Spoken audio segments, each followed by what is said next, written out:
Hello friends, welcome back to Judiciary Cracker. आज के इस वीडियो में आपसे एक और जुडिशियल ऑफिसर अपना एक्सपीरियंस साझा करेंगी, शेयर करेंगी। इस वीडियो में आपसे बात करेंगी RJS तमन्ना कौशिक। जी हाँ फ्रेंड्स, RJS तमन्ना कौशिक वीडियो मैसेज के थ्रू आपसे एक्सपीरियंस अपना शेयर करेंगी, टिप्स देंगी आपको और स्ट्रैटेजीज रिवील करेगी। सो वीडियो को एंड तक ज़रूर देखिए और चैनल को सब्सक्राइब करना ना भूलें। So let's get started.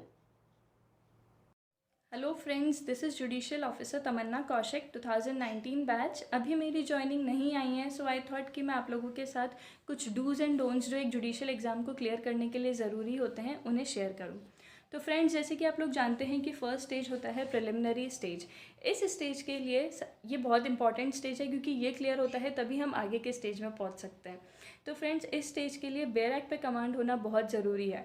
मुझसे बहुत सारे लोग यही पूछते हैं कि मैम इतने सारे सेक्शन हैं, हम कैसे याद करें, ये भी पढ़ना है क्या, वो भी पढ़ना है क्या। तो फ्रेंड्स, सब कुछ नहीं पढ़ना होता है, स्मार्ट स्टडीज़ करनी होती है। और स्मार्ट स्टडीज़ आप कैसे कर सकते हो? जिस भी स्टेट का आप पेपर देना चाहते हो उस स्टेट के प्रीवियस ईयर्स के paper, at least 3 to 5 years back के जो पेपर हों उसको देखिए, पैटर्न समझिए, एनालिसिस कीजिए और उस पैटर्न पे स्टिक रहिए और उसी तरीके से अपनी पढ़ाई कीजिए। अब बात आती है कि हम सेक्शन नंबर याद कैसे करें। तो इसका सबसे अच्छा तरीका है फ्रेंड्स कि जो भी आप पढ़ते हो लॉ में, जो भी सब्जेक्ट आप पढ़ रहे हो उसको डे टू डे लाइफ में यूज़ करना स्टार्ट कर दीजिए।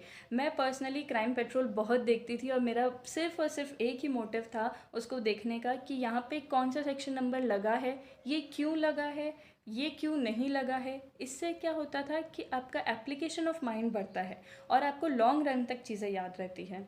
दूसरा जो इफ़ेक्टिव तरीका होता है वो होता है कि जब भी आप कुछ पढ़ रहे हो, सेक्शन नंबर पढ़ रहे हो या जो भी चीज़ें पढ़ रहे हो, उसको आप एक रजिस्टर में लिख लीजिए। और उसमें आपको क्या करना है, उसमें आपको सब कुछ नहीं लिखना है, आपको सिर्फ एक प्रिलिमिनरी पर्पस वाला रजिस्टर बनाना है। फॉर एग्जांपल CPCs में कई ऑर्डर में कई डिफरेंट डिफरेंट डेज़ के बारे में बता रखा है, CRPC में बहुत सारे अथॉरिटीज़ के बारे में बता रखा है।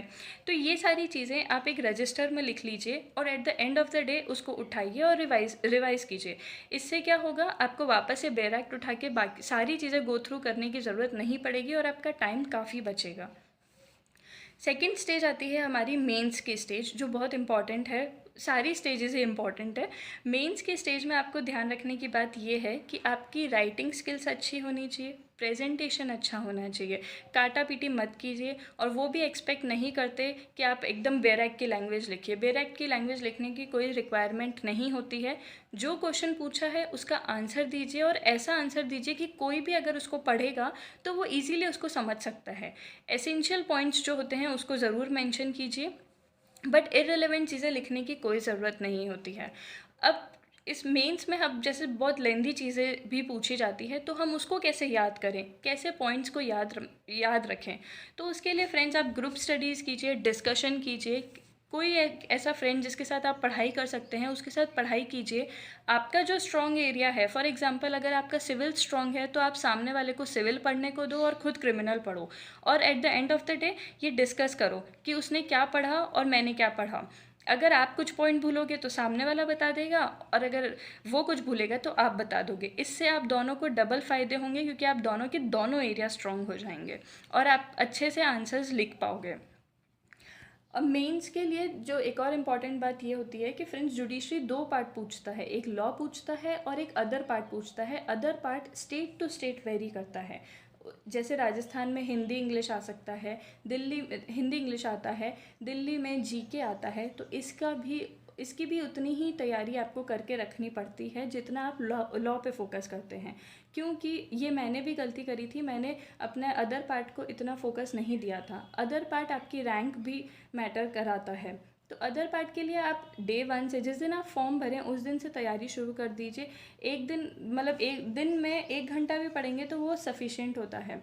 हिंदी इंग्लिश अगर है तो ऐसे पढ़िए, अपना थॉट दीजिए कि क्या हो सकता है। जीके है तो day to day current affairs पढ़िए, इससे आपको काफ़ी फ़ायदा मिलता है। और अगर आपका लॉ में थोड़ा बहुत भी अगर कहीं पे स्कोप रह जाता है तो वो आपका अदर पार्ट कवर कर लेता है और आप सेफ साइड पे आ जाते हैं। थर्ड स्टेज होती है हमारी इंटरव्यू की स्टेज। इंटरव्यू की स्टेज में फ्रेंड्स जितनी उनको नॉलेज जाननी थी वो मेंस के स्टेज तक जान चुके हैं। तो इंटरव्यू का स्टेज सिर्फ और सिर्फ आपका प्रेजेंटेशन, आपका कॉन्फिडेंस, आप कैसे आंसर देते हो, क्या आपके जेस्चर्स होते हैं, इस पे डिपेंड करता है। यही आपका सिलेक्शन कराता है। आप ये अगर आप आंसर नहीं देते हो तो इसका मतलब ये नहीं है कि आपका सिलेक्शन नहीं होगा। इंटरव्यू के स्टेज की बात कर रही हूँ मैं। उसमें सिर्फ और सिर्फ आपका कॉन्फिडेंस मैटर करता है, और हमेशा ऑप्शन होता है कि अगर आपको नहीं आता आंसर, आप मना कर दीजिए कि नहीं आता, बट डिपेंड करता है कि आप कैसे मना कर रहे हैं। इंटरव्यू सिर्फ और सिर्फ आपके कम्युनिकेशन स्किल पर डिपेंड करता है। आपको टेंशन लेने की बिल्कुल ज़रूरत नहीं है फ्रेंड्स। इंटरव्यू के स्टेज तक जाते जाते आप इतनी पढ़ाई कर चुके होते हो कि आपको चीज़ें ऑलरेडी पता होती है, बस आपको बोलने का तरीका आना चाहिए। और वो भी एक्सपेक्ट नहीं करते हैं कि आपको सब कुछ पता हो। उनको जितना जानना था वो मेंस तक जान चुके हैं, बस अब आप कैसे प्रेजेंट कर रहे हो अपने आप को, वो टेस्ट होता है इंटरव्यू के स्टेज पे।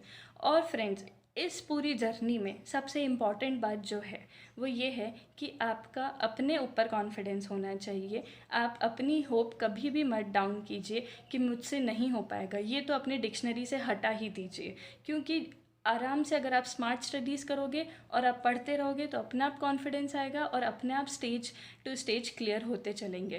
प्रैक्टिस कीजिए, डिस्कशन कीजिए, डिस्कशन से कभी मत भागिए। जितना आप लोगों से डिस्कस कर सकते हैं करिए। डे टू डे लाइफ में लॉ को यूज़ करिए। राइटिंग स्किल्स अच्छी करिए और आराम से पेशेंटली और कामली पढ़ाई कीजिए, बट पढ़ाई रोज़ कीजिए। रोज़ और कंटिन्यूटी रखेंगे तो ही आपके लिए इजी हो पाएगा किसी भी स्टेट जुडिशरी का एग्ज़ाम क्लियर करने के लिए। So thank you friends.